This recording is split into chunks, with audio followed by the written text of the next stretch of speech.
அஸ்ஸலாமு அலைக்கும் வரஹ்மத்துல்லாஹி வபரகாத்துஹு. இப்போ கனவானம் காய்ச்சறது எப்படின்னு பார்ப்போம்.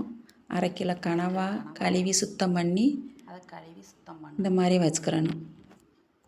இப்போ வச்சுட்டு அடுப்பில் குக்கரை வச்சு குக்கரில் இந்த கனவாயை போட்டு 1/2 ஸ்பூன் மஞ்சத்தூள், கொஞ்சமாக உப்பு, தண்ணி கனவா முழுகிற அளவுக்கு தண்ணி ஊற்றி மூடி போட்டு ஒரு 5-6 விசில் வேக வைக்கணும்.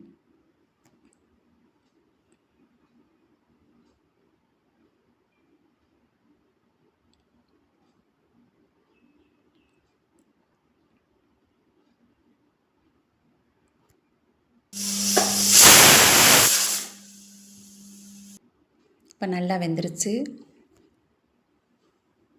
இப்போ அடுப்பில் சட்டி வச்சு ஒரு 3 ஸ்பூன் எண்ணெய் காயவும் சின்ன வெங்காயம் கருவேப்பிலை போட்டு தாளிக்கணும்.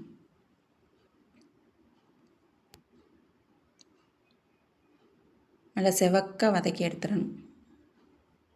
நல்லா செவந்துருச்சு. இப்போ 2 தக்காளி அதையும் நல்லா வதக்கி எடுத்துக்கிறணும். நல்லா வதங்கி வந்துருச்சு. இப்போ 1 ஸ்பூன் மிளகாய்த்தூள், 2 ஸ்பூன் கறி மசாலா தூள்,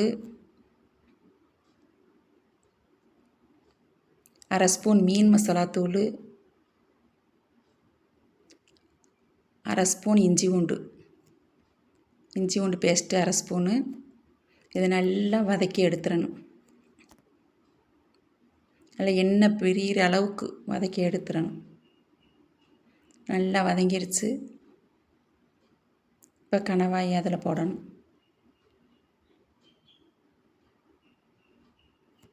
போட்டு நல்லா கிண்டி விடணும்.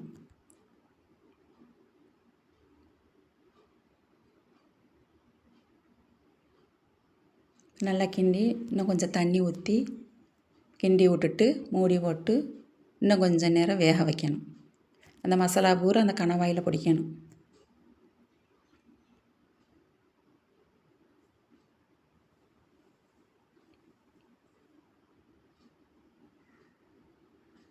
இப்போ நல்லா கொதிச்சுக்கிட்டு வருது.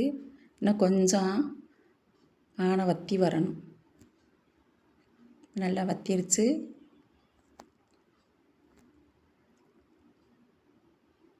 நல்லா வற்றி வந்துருச்சு. இப்போ அடுப்பை ஆஃப் பண்ணிடணும். கனவானம் ரெடி.